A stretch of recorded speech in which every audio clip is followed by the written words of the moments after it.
Hi guys! So, gabi na ngayon dito. Nagkakailaw pa lang sa amin. Oh no, di bali, nagkailaw pala ng 5:30 ng hapon. So, pinatay na namin yung generator. And, pahinga muna sa work at magluluto tayo ng ulam.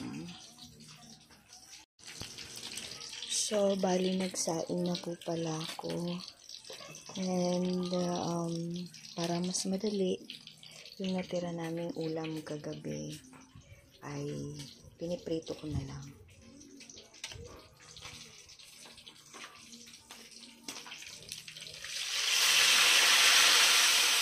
Sayang naman to.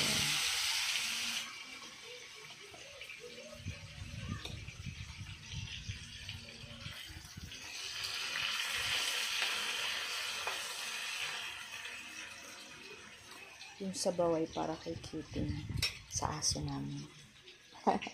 Para meron din siya, diba?